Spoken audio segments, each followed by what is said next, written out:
ഇന്നൊരു വെള്ളരിക്ക കറിയുടെ റെസിപ്പി നോക്കാം.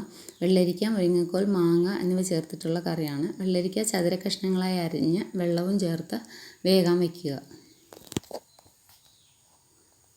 കഷ്ണങ്ങൾ പകുതി വേവാകുമ്പോഴത്തേക്കും മുരിങ്ങക്കോൽ, മാങ്ങ ആവശ്യത്തിന് ഉപ്പും ചേർത്ത് വേണമെങ്കിൽ കുറച്ചുകൂടി വെള്ളവും ചേർത്ത് മൂടി വെച്ച് വേവിക്കുക.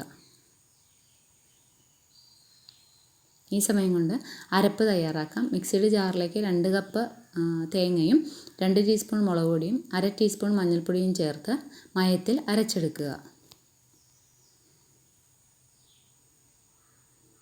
ഈ സമയം കൊണ്ട് കഷ്ണങ്ങൾ വെന്തിട്ടുണ്ടാവും. ഈ കഷ്ണങ്ങളിലേക്ക് അരപ്പ് ചേർത്ത് കൊടുത്ത് നല്ലതുപോലെ ഇളക്കി കൊടുക്കുക. നല്ലതുപോലെ തിളയ്ക്കേണ്ട ആവശ്യമില്ല. സൈഡിൽ തിള വന്നു തുടങ്ങുമ്പോൾ തന്നെ ഗ്യാസ് ഓഫ് ചെയ്യുക. കറിയിലേക്ക് വറവിടാം.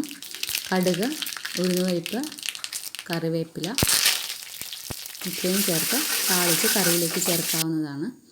ടേസ്റ്റി ആയിട്ടുള്ള വെള്ളരിക്ക കറി തയ്യാർ.